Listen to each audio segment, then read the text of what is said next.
Hello दोस्तों, कैसे हैं आप लोग। दोस्तों, मेनिस्कस हमारे घुटने का बहुत ही महत्वपूर्ण पार्ट है। मेनिस्कस जो घुटने में दो होते हैं, मीडियल मेनिस्कस और लेटरल मेनिस्कस, ये क्वेश्चन की तरह एक्ट करते हैं। यानी कि ऊपर की हड्डी फीमर को नीचे की हड्डी टिबिया से डायरेक्टली टच होने से रोकते हैं। बीच में एक तरह का वॉशर हो जाता है और जिसकी वजह से कि हड्डियां कम घिसती है और घुटनों की जो लाइफ है वो लंबी हो जाती है।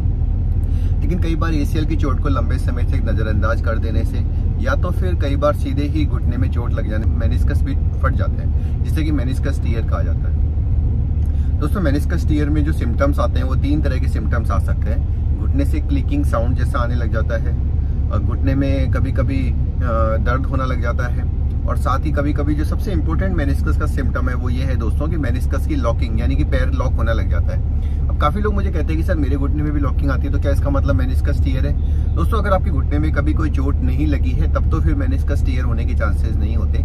मेनिस्कस टियर के लिए तो चोट लगना जरूरी होता है। तो एक बार आपको अगर डाउट होता है तो हम एमआरआई की जो सुविधा है उसका उपयोग करते हैं। 3 टेस्ला की जो एमआरआई है वो होती है और उससे पता चल जाता है कि आपके मेनिस्कस टियर है कि नहीं। जब आप एमआरआई की रिपोर्ट की स्टडी करते हो दोस्तों, तो उसमें ग्रेड 1, ग्रेड 2, ग्रेड 3 इस प्रकार से 3 तरह की रिपोर्टें आ सकती है।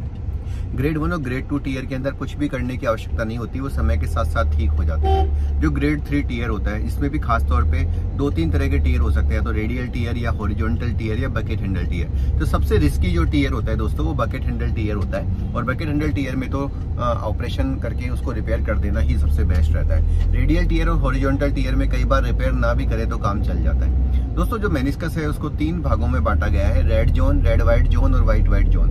तो ये कहा जाता है कि ज्यादातर रेड जोन में और रेड व्हाइट जोन के टियर सही हो जाते हैं और व्हाइट व्हाइट जोन के टियर्स को सही होने में दिक्कत आती है। कभी कभी इतना खराब टियर होता है कि मेनिस्कस की ट्रिमिंग करनी पड़ती है, लेकिन उस वक्त भी ये ध्यान रखना चाहिए कि मेनिस्कस का 1 या 2% पार्ट ही निकालना चाहिए, ज्यादा पार्ट नहीं निकालना चाहिए। दोस्तों, हमारा हॉस्पिटल मेनिस्कस के रिपेयरिंग के लिए इंडिया के सबसे टॉप सेंटर्स में जाना जाता है, जहां पर हमेशा ही मेनिस्कस को रिपेयर करने की कोशिश की जाती है और एक चांस दिया जाता है। क्योंकि मेरा ये मानना है कि बॉडी जितनी नेचुरल रहती है उतना ही उसके जो फंक्शंस है वो सही रहते हैं, उतना ही आर्थराइटिस का खतरा कम रहता है। अगर आप लोगों ने भी मेरे वीडियोस देखे होंगे तो आपको पता चल गया होगा कि कश्मीर से लेके कन्याकुमारी और आसाम से लेके गुजरात तक के लोग हमारे पास मेनिस्कस रिपेयर कराने के लिए आते हैं। हमारे यहाँ की खास बात ये भी रहती है कि हमारे यहाँ पे जो मेनिस्कस रिपेयरिंग होती है उसमें जो सामान यूज किया जाता है वो ऑटो डिसॉल्वेबल होता है, यानी अपने आप घुल जाता है, उसको निकलवाने की जरूरत नहीं पड़ती है। साथ ही जो चार्जेज है दोस्तों मेनिस्कस रिपेयर के, वो बाकी अस्पतालों से बहुत कम रहते हैं। ज्यादातर जगह अस्पतालों में मेनिस्कस रिपेयर के चार्जेस कई बार 80 से 90 हजार रुपए तक लिए जाते हैं, लेकिन हमारे यहाँ बहुत कम खर्च में ही मेनिस्कस को रिपेयर कर दिया जाता है। तो क्या आपके भी घुटनों में मेनिस्कस टियर की प्रॉब्लम आ रही है और आपको समझ में नहीं आ रहा है कि आप कहाँ इलाज करवाएं या कहाँ पर सस्ता इलाज होगा या कहाँ पर मेनिस्कस को काटा नहीं जाएगा बल्कि इसको रिपेयर किया जाएगा, तो आप नीचे लिखे गए नंबरों पर संपर्क करिए और मैं आपकी पूरी मदद करूंगा। धन्यवाद दोस्तों।